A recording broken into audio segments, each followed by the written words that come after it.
So hey guys, welcome back to the channel again. Or this is part 3. So part 2, I hope that you all have watched the part 2. Now this is a continuation of part 3. तो इसमें हम पढ़ेंगे कि craft production के जो लोग थे, Harappan civilisation के लोग थे, वो कौन से ऑब्जेक्ट्स को यूज़ करते थे, कौन कौन से वो ऑब्जेक्ट्स को यूज़ करते थे और वो ऑब्जेक्ट्स बनते कैसे थे. सो जो चनहुद्रो है वो एक छोटी सी सेटलमेंट है as compared to the Mohenjodaro, जो कि उसके कंपेयर में बहुत ज़्यादा बड़ी है. सो चनहुद्रो में बीड्स, शेल्स बनाए जाते हैं. शेल्स की बहुत सारी डिफरेंट चीज़ें बनाई जाती हैं. मेटल्स यूज़ होते हैं. सील है, वेट है.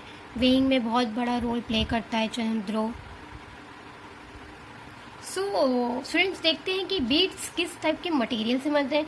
Carnelian, jasper, crystal, quartz, stereotype, copper, bronze, gold, shell, terracotta, burnt, clay, ये सब टाइप के मटेरियल्स बनते हैं. और शेप्स कैसे प्रेफरेंस देते हैं, शेप्स किस टाइप के, ये सब मटेरियल्स हैं जो कि बीड्स बनाने में काम आते हैं. इस सब मटेरियल से ये बीड्स बनता है. और शेप्स की बात करेंगे तो आपको डिस्क शेप मिलेगा, cylindrical from this form, spherical पूरा गोल, मतलब spherical face like a ball, and बारिश शेप, एंड सेगमेंटेड यानी 3-4 सेगमेंट को जोड़ के. डेकोरेट कैसे करते थे, पेंट से करते थे. इन साइज यानी कि कोई भी शेप पे वो कट्स लगा देते थे, इनक्राव करते थे उसे खोद खोद के, मतलब जैसे हम सील्स में देते हैं इनकारनेशंस, अपनी कढ़ाई, अपनी कला को भी वो उसमें प्रस्तुत करते थे डेकोरेट के वे में. इंटेंट डिज़ाइन यानी कि कॉर्नर्स में डिज़ाइन बनाते थे to make it beautiful, to make it look very beautiful. So techniques guys कैसे यूज़ करते थे, स्टीयरटाइट टेक्निक्स यूज़ करते थे. उसमें क्या करते थे, स्टीयरटाइट is a kind of a powder रहता है वाइट कलर का. उसको ना आप कोई भी मोल्ड में डाल दो, मतलब कोई भी सांचे के अंदर डाल दो तो सेम टू सेम वो शेप ले लेता है. और हम डिस्कवर करते हैं कि डिफरेंट काइंड ऑफ शेप वो ले लेता है. ओवल हो या सिलेंड्रिकल शेप हो या एनी काइंड ऑफ शेप वो आराम से ले लेता है. वेयर एज जो कार्लेलियन है, ये जब तक हम देख रहे कार्लेलियन, ये बहुत डिफरेंट. कार्लेलियन जो है येलो कलर का, हार्ड कलर का पत्थर रहता है, उसको बहुत ज़्यादा जब हम हीट देते हैं, उसमें बहुत ज़्यादा हीट प्रोवाइड करते हैं तो रेड कलर का हो जाता है. पहले तो उस कार्लेलियन को नोड्यूल्स के शेप में रहता है, मतलब उसको छोटा छोटा मतलब बहुत ज़्यादा टुकड़ों में रहता है. उसको जोड़ते हैं, उसको पूरा हीट करके जमाने की कोशिश करते हैं. फिर उसमें क्या होता है, एक फाइनल टच देते हैं, मतलब एक रफ शेप को वो फाइनल क्या बोलते हैं टच में कन्वर्ट करते हैं और वो बहुत ही सुंदर एकदम शेप में आ जाता है. कार्लेलियन shape, you can search it in Google, आपको देखेंगे तो जाके मिलेगा, एकदम सुंदर शेप बनता है. So this type of techniques are different for different material, सबके लिए अलग अलग टेक्निक्स हैं. So now the question arises that कि ये सारी चीज़ बनती कहाँ पे थी. तो जो हम बीड्स बनाए, हमने जो प्रीवियस समझा कि जो बीड्स होते थे सिलेंड्रिकल शेप के, स्फीयर शेप के, तो उसके अंदर हम लोगों को जब कोई भी थ्रेड पुट इन करना रहेगा, धागा डालना रहेगा, तो उसके लिए हमें ड्रिल्स करना पड़ेगा ना. कोई भी ऑब्जेक्ट को आपको जब तक 2 साइड्स आप उसको, जैसे हम राखी फॉर एग्जांपल लेते हैं तो उसमें जगह रहती है तभी तो हम 2 साइड्स के नॉट बांध पाते हैं. ऐसी सेम ऑब्जेक्ट के लिए भी जरूरत रहती है. इसके कारण हमें स्पेशलाइज्ड टाइप के ड्रिल्स करने पड़ते हैं. सो ये सब स्पेशलाइज्ड ड्रिल्स हमें कहाँ कहाँ पे मिली है, LCD में मिली है. तो it's a way to learn it. It's not LCD, पर मैंने लिख दिया है कि आप लोग समझ पाए. तो लोथल में C for Chanhudaro and D for Dholavira. So we can learn that the LCD are found in these specialized drills are found in LCD. Then हमारे पास है NB यानी नागेश्वर एंड बालाकोट. तो ये सब these both are famous for the क्या बोलते हैं coast lines. हाँ, जिसमें कोस्ट लाइन्स हम लोग जानते हैं, कोस्ट के पास है सी के पास में जो शेल्स मिलते हैं, तो these are famous, both are famous shell purposes. और मेनली उन सब शेल से ना चूड़ियाँ बनाया करते थे, बैंगल्स बनाने के ये सब काम आते थे. और ये सब ना LCD, NB ये सब क्या करते थे, ये सब बना के ना मेन जगह बेचते थे, MH में बेचते थे. MH मोहनजोदारो हो गया, हड़प्पा, ये सब बड़ी बड़ी जगह में लोग अपने ये सब को सेल करने के लिए बेचते थे. So how we conclude that कि ये सारी चीज़ें यही लोथल, चारुवीरा, धौलावीरा, नागेश्वर यहीं पे मिल रही थी. तो identify centres of the production हम लोग ने कैसे पता किया कि आपने देखा गया लोथल में हमें मिल रहे रॉ मटेरियल, हमें देखने को मिल रहा है कि वहाँ रॉ मटेरियल मिला, उसका कोई बीड्स के वेस्ट मिले, उसके क्या बोलते हैं अनफिनिश्ड है, मतलब कि कोई बीड्स पूरा नहीं हो पाता है, अनफिनिश्ड हो जाते हैं, मतलब यूज़ नहीं होता है या बैड क्वालिटी का होता है, तो उसको फर्दर प्रोसेस में नहीं लेके जाते। तो इन सब से एविडेंसेस से हमें पता चला कि हाँ, कि यहाँ पे बनाए जाते थे। ठीक है, अब फिनिश प्रोडक्ट्स हमें कहाँ मिलते थे? मोहनजोदारो या हड़प्पा में मिलते थे। पर हाँ, ये सब चीज़ें ट्रेसेस, मतलब कुछ टुकड़े पाए गए, धोलावीरा में देखा गया, लोथल में देखा गया कि ये सब अनफिनिश्ड है, ऑब्जेक्ट्स के टुकड़े टुकड़े, मतलब उसके वेस्ट प्रोडक्ट था ना, तो अभी कोई भी चीज़ को बनाए तो उसके कुछ वेस्ट प्रोडक्ट्स निकले, तो पता चला कि हाँ, कि ये सब जगह में ही बिल्डअप हुआ। So guys, now coming to the next topic, that is trade. तो ट्रेड में क्या है? Strategies of procuring materials. तो हमें मटेरियल्स कहाँ से मिलते थे? अब ज़रूरी नहीं है कि हमें एक ही जगह से है सारे मटेरियल्स मिल जाए। हमें शेल्स कहीं और से मिलते थे, हमें पेंट कहीं और से मिलता था, हमें मेटल कहीं और से मिलता था, हमें बीड्स कहीं और से मिलता था। तो इन सब में काम के लिए अलग अलग जगह से जब अलग अलग चीज़ ट्रांसपोर्ट होती है, तो इस ट्रांसपोर्ट ही हमारे काम आता है अलग अलग चीज़ को इधर से उधर ट्रांसफ़र करने में और एक चीज़ बनाने में। So first one is land route. हमें बुलक कार्ड्स के बहुत सारे आर्कियोलॉजिस्ट वाला मिले हैं चीज़ें, जिससे हम बोल सकते हैं कि yes, land route is use at that time. Riverine route, जो इंडस रिवर है उसी के पास भी all know that Harappan civilization occur हुआ है, तो उसके जो ट्रिब्यूटरीज है ना, उसके द्वारा हमें बहुत सारे एविडेंसेस मिले हैं कि वहाँ से द्वारा ट्रेड किया जाता था। तो रिवराइन रूट से दैट्स ओनली।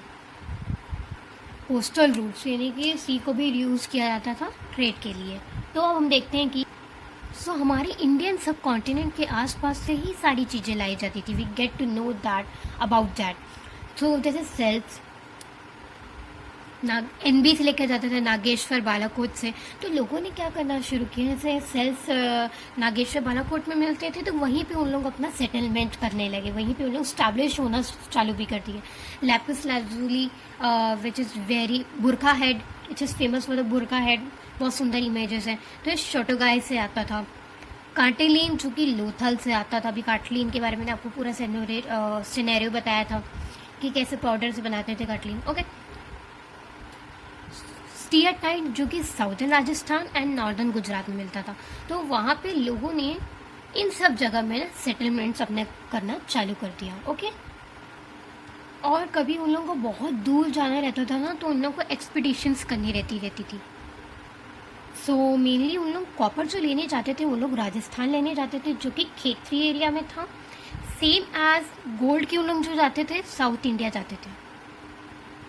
सो ये जो खेतरी रीजन है ना, यहाँ कॉपर के इतने ज़्यादा ऑब्जेक्ट्स मिले, इतने ज़्यादा चीज़ें मिली हैं।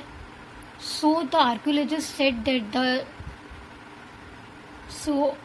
जितने भी ऑब्जेक्ट्स मिले तो उनको क्या, खेतरी रीजन के ऑब्जेक्ट्स को क्या कहा गया? Ganeshwar Jodhpur culture. Now contact with distance lands, मतलब कि कोई अगर बहुत ज़्यादा दूर से कोई चीज़ लेकर आ रहे हैं तो इसके दो टाइप्स हम देखेंगे। So these are the two evidences through which can we conclude that the trading is going on these both areas. तो फर्स्ट वन इज ओमान। ये सऊदी अरेबिया के पेनिनसुला के अंदर कंट्री है, उसका नाम है ओमान। सो ओमान का जो कॉपर था एंड जो हड़प्पा के आर्टिफैक्ट्स थे, जो दोनों के कॉपर में ना एक सिमिलैरिटी पाई गई कि दोनों के कॉपर में हमें निकल पाया गया। सो आर्कियोलॉजिस्ट सेड दैट कि जो हड़प्पन पीपल थे ना, वो ओमान से ही कॉपर लेकर आया करते थे। और when we research more and more we also get to know that कि लार्ज हड़प्पन जार मिला हमें ओमान के अंदर। सो हड़प्पन जार के अंदर ना हड़प्पन जार के ऊपर ब्लैक कलर की क्ले ले जाते थे, जो प्रिवेंट करती थी पर्कुलेशन को, मतलब कि वो अंदर जो लिक्विड है उसको प्रिवेंट करती थी बाहर आने से, मतलब वो बाहर नहीं आता था अंदर का जो भी लिक्विड रहता था।